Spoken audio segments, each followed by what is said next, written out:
জয় মা।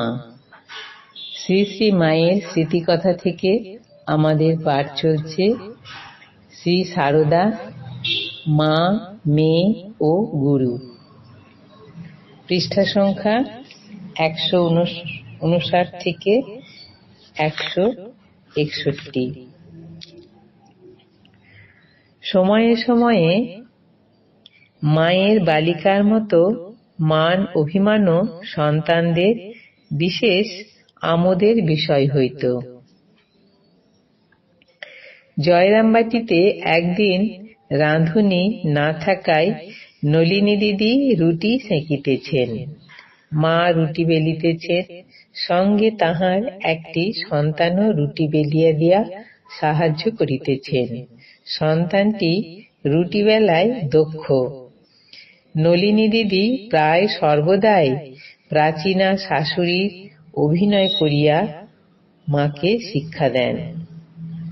তিনি রুটি সেঁকিতে সেঁকিতে উঁচু গলায় বলিলেন, পিসিমার রুটি ভালো হচ্ছে না। তাহার অনুযোগ শুনিয়া মায়ের মনে বালিকার মতো ভারী অভিমান জন্মিল। মুখ ভারী করিয়া বেলুন ঠেলিয়া দিয়া বলিলেন, রইল তোদের রুটি বেলা, আমার রুটি যদি ভালো বেলা না হয় তবে আমি আর বেলব না। সন্তান মুশকিলে পড়িলেন। তিনি বালিকাকেও প্রবোধ দিয়া রুটি বেলা বন্ধ না করিবার জন্য উৎসাহিত করিতে লাগিলেন।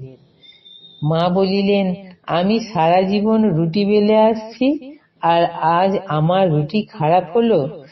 সন্তানটি বুঝাইয়া বলিলেন, না মা, আপনার রুটি খুব ভালোই হচ্ছে। নলিনী দিদি কি করে জানলেন কোনটি কার বেলা রুটি? দুজনের রুটি তো একত্রে আছে, মিছিমিছি আপনাকে দোষ দিচ্ছেন কেন?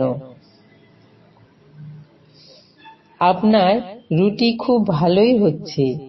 তিনি চাকি বেলুন আবার আগাইয়া দিলেন। বালিকারও মন ভারী খুশি। আবার দুইজনে কথাবার্তা বলিতে বলিতে আনন্দে রুটিবেলা চালাইয়া যাইতে লাগিলেন পূর্বের মতো। মাতা ঠাকুরানী সাধারণত অতিশয় সংকোচ সম্ভ্রমশীলা ছিলেন। বিশেষ বিচার বিবেচনা করিয়া প্রত্যেকটি কথা বলিতেন ও কাজ করিতেন। আর লজ্জাশীলতার কথা তো বলিবারই নহে। স্বামী অভিধানন্দ তৎকৃত সারদা দেবী স্তোত্রে লজ্জা পটাবৃতে নিত্যাং শারদে জ্ঞানদায়িকে বলিয়া কৃপা ভিক্ষা করিয়াছেন।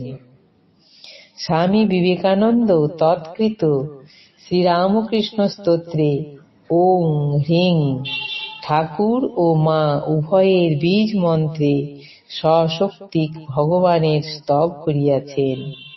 হ্রিংকার লজ্জা বীজ বলিয়া প্রসিদ্ধ।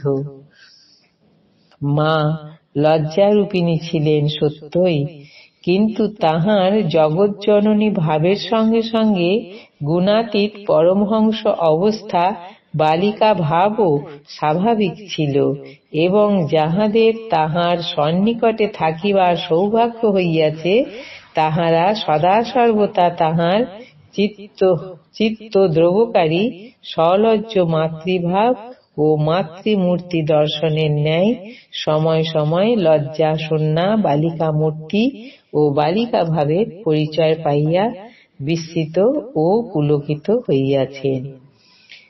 মায়ের বর্ষীয়সী একান্ত আশ্রিতা ভক্তিমতী মহিলাগণ তো তাহাকে তাহাদের মা রূপী মেয়েকে কচি খুকির মতোই দেখিতেন এবং বাৎসল্যপূর্ণ ব্যবহার করিয়া সদা সর্বদা প্রাণ জুড়াইতেন।